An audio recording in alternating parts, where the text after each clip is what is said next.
जय मसीह। यहाँहरू सम्पूर्णमा बाइबलको वचन च्यानलमा यहाँहरूलाई स्वागत गर्न चाहन्छु। आज हामी मत्तीको पुस्तकको सर्वे अध्ययन भाग 2 मा पुगेका छौँ। मत्ती 15 अध्यायदेखि 28 अध्यायको सर्वे अध्ययनलाई आज हामी अध्ययन गर्नेछौँ, जसमा मुख्य विषय रहेको छ स्वर्गको राज्य र प्रतिज्ञा गरिएको राजा येशू ख्रीष्ट हुनुहुन्छ। मुख्य सिद्धान्त, परमेश्वरले मानिसहरूबाट बाहिरी धर्मकर्म र परम्परा खोज्नुहुन्न, उहाँले मानिसहरूको भित्री शुद्धता र परिवर्तन खोज्नुहुन्छ। पवित्रता र शुद्धता स्वर्गको राज्यको र जीवनको आधार हो।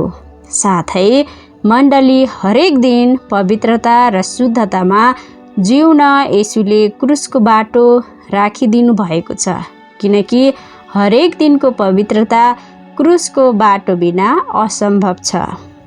मत्ती 15 देखि 28 अध्यायको मुख्य रूपरेखा आउटलाइन। अध्याय अनि विषय। अध्याय 15 परम्पराप्रति येशूको धारणा, शुद्धता र आश्चर्यको काम। अध्याय 16 धार्मिक अगुवाहरूलाई चेतावनी र पत्रुसको स्वीकार। अध्याय 17 राजाको महिमा र विश्वासको शक्ति। अध्याय 18 मण्डलीको जीवनशैली। अध्याय 19 देखि 20 विवाह विच्छेद, क्रुसको बाटो र आमाको बिन्ती। अध्याय 21 संसारको अन्तिम बसाइ र मन्दिरको शुद्धिकरण। अध्याय 22 विवाहको पोसाक, राजाको अधिकार र सबैभन्दा महान आज्ञा। अध्याय 23 धार्मिक अगुवाहरूको पाखण्डीपन र आइपर्ने न्याय। अध्याय 24 अन्तिम दिन, महासङ्कट र होसियारी रहन शिक्षा। अध्याय 25 सधैँ तयार रहन चेतावनी। अध्याय 26 अन्तिम भोज र बलिदानको तयारी। अध्याय 27 येशूको गिरफ्तारी र पवित्र थुमाको बलिदान। अध्याय 28 मृत्युमाथि विजय र मण्डलीलाई महान आदेश। अध्याय 15 परम्पराप्रति येशूको धारणा, शुद्धता र आश्चर्यको काम।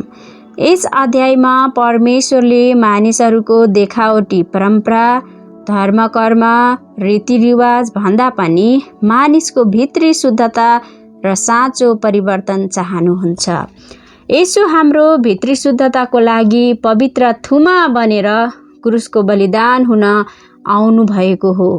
कनानी स्त्रीले नम्रताको विश्वास प्रकट गरेकी हुनाले परमेश्वरको राजकीय टेबलमा बस्ने अधिकार पाइन्।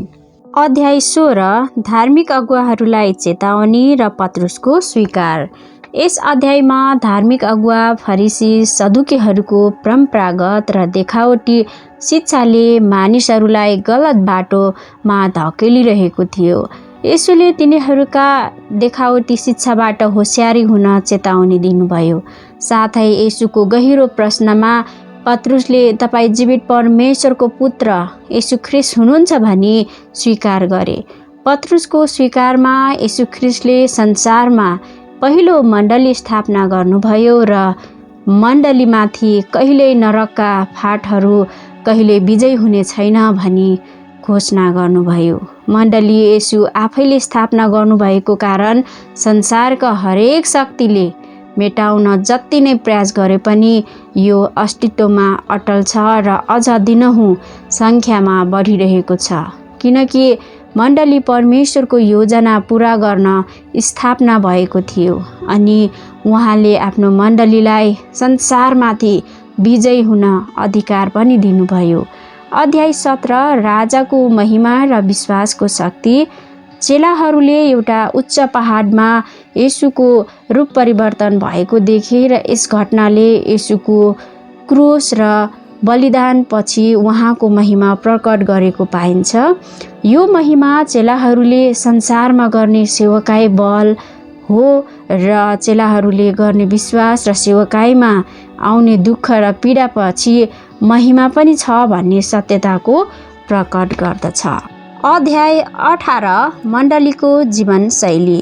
पृथ्वीमा पहिलो मण्डली येशू आफैले स्थापना गर्नुभयो र संसारमा मण्डली अस्तित्वमा रहन र जिउन, गवाही बन्न नम्रता र क्षमादानलाई जीवनशैली बनाउन आज्ञा दिनुभयो।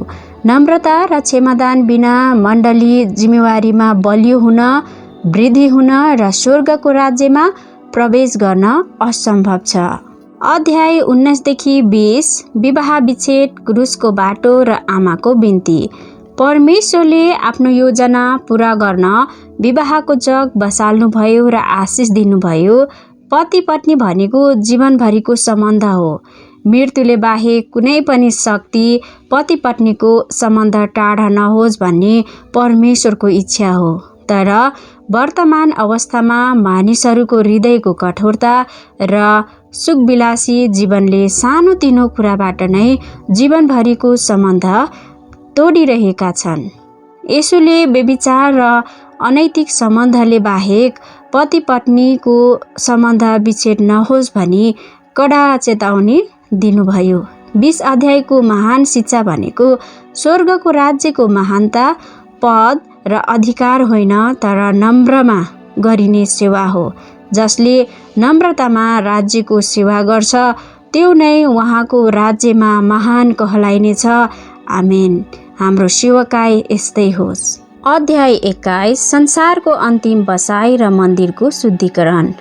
मत्तीको यो अध्यायमा येशू ख्रीष्टको संसारको बसाई र उहाँको सेवकाईको अन्तिम हप्ताको बारेमा बताउँछन्। मानिसहरूले जानेर वा नजानेरै भए पनि उहाँलाई राजाको रूपमा भव्य रूपमा स्वागत गर्छन्।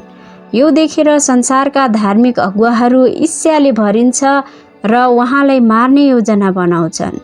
उहाँलाई सबै कुरा थाहा थियो, किनकि उहाँ परमेश्वर हुनुहुन्थ्यो। उहाँ किन संसारमा आउनुभएको थियो त्यो योजना पूरा गर्नु थियो।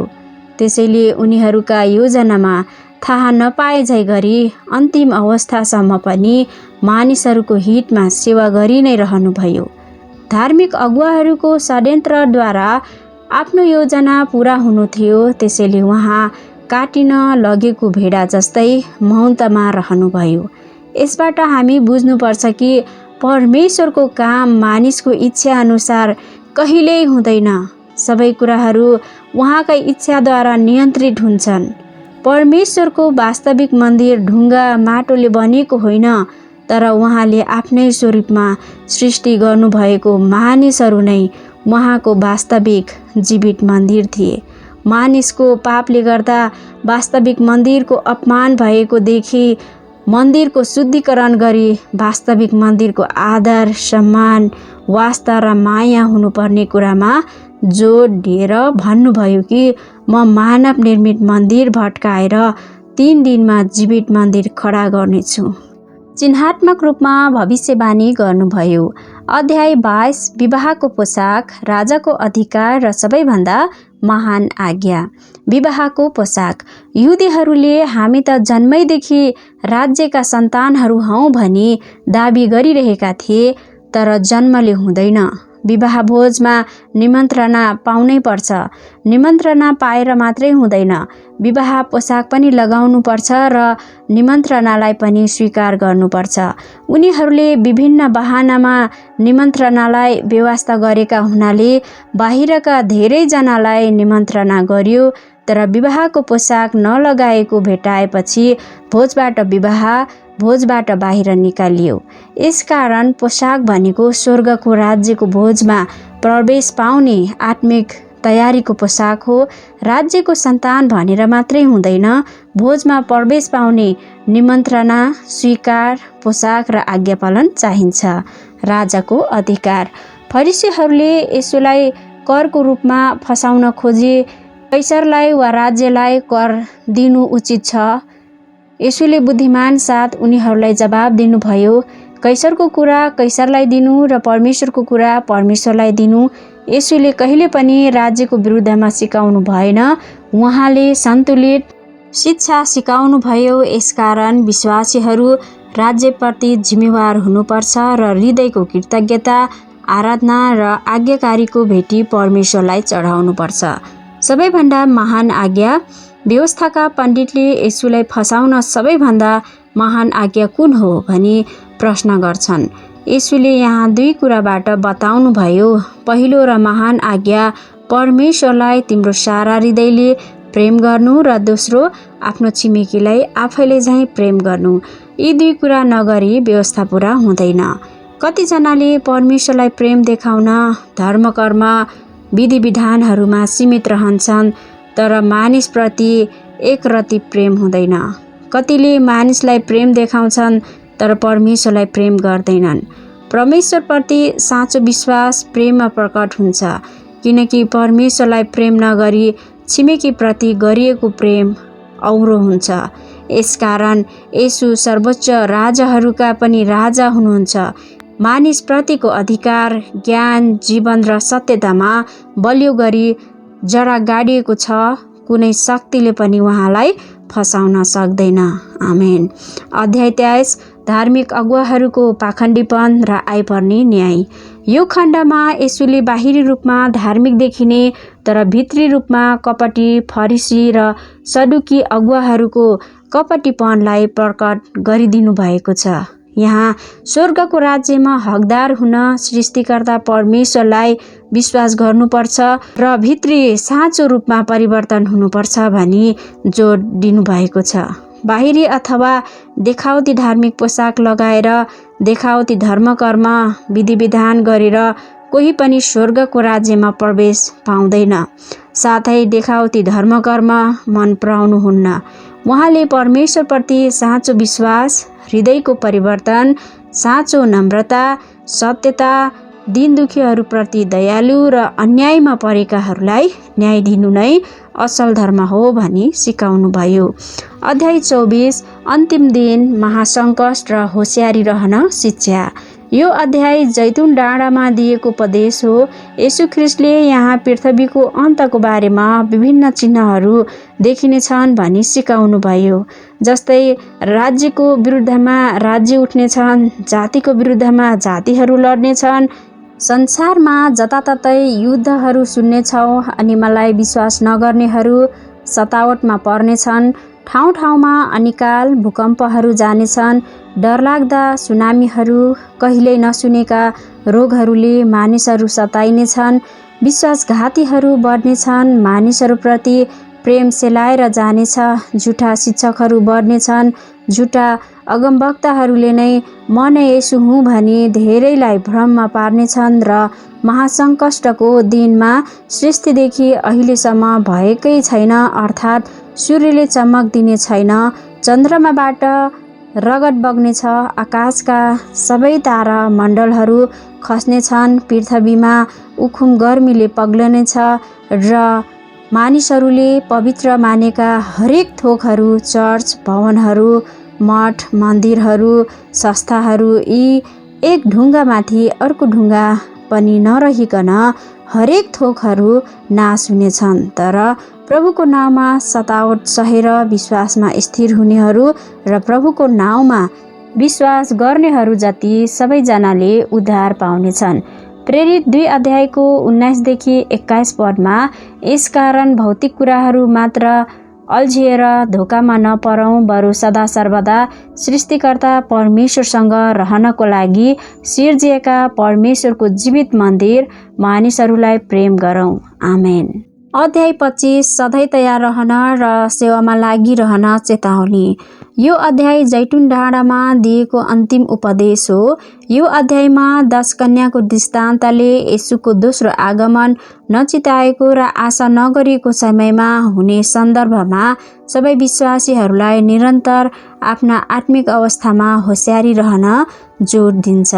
सुनको सिक्काले परमेश्वरले हामीलाई दिनुभएको वरदानहरूलाई विश्वासयोग्यता र इमान्दारितामा प्रभुको सेवामा प्रयोग गरी येशूको दोस्रो आगमनमा स्याबास पाउने हिसाबले हाम्रो जीवनलाई उहाँको भक्ति, आराधना, प्रार्थना, परमेश्वरसँग गहिरो प्रेम र सेवामा लागिरहन चेतावनी दिनुभएको छ।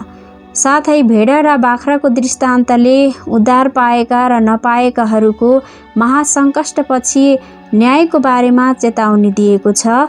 विश्वास गरेपछि हाम्रो जीवन र स्वभाव भेडाको जस्तो इमान्दारी छ, विश्वास गरेर पनि बाख्राको जस्तो चञ्चल स्वभाव छ कि हामी आफैलाई जाँचौँ। अध्याय 26 अन्तिम भोज र बलिदानको तयारी। यो अध्यायबाट येशूको क्रुसतिरको यात्रा सुरु हुन्छ। येशूको विरुद्धमा षड्यन्त्र, यहुदाको विश्वासघात, प्रभु भोजको स्थापना, गेटसमानी बगैँचामा येशूको प्रार्थना, गिरफ्तारी र आफ्नै चेला पत्रुसको इन्कार गरेको कुरा हामी भेटाउँछौँ। आत्मिक तथा व्यवहारिक शिक्षालाई हेरौँ।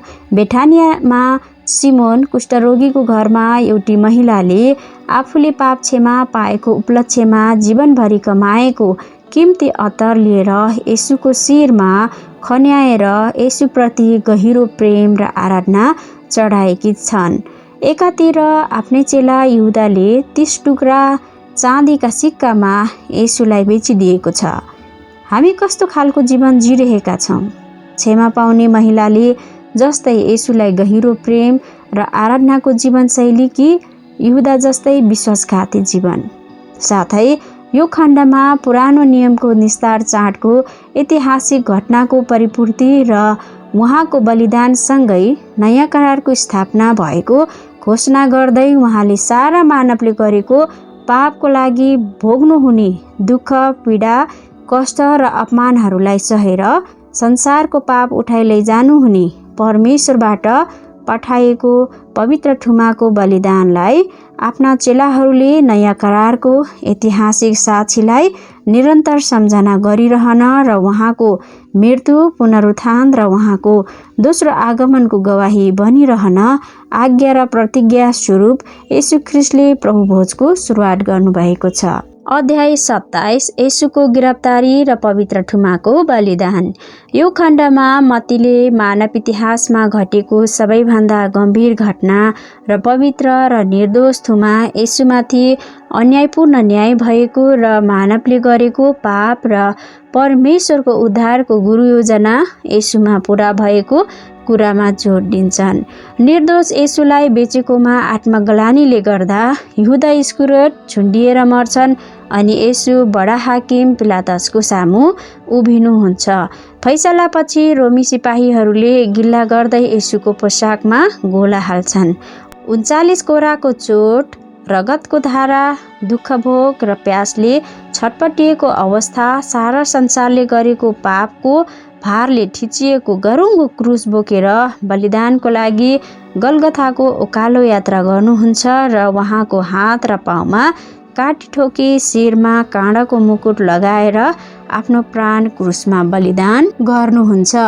क्रुस मानव जातिको पाप, श्राप र मृत्युको प्रतीक मात्र थिएन, क्रुस मानव जातिप्रति परमेश्वरको अपार प्रेम, कृपा, करुणा र अनुग्रहले भरिएको प्रतीक पनि हो।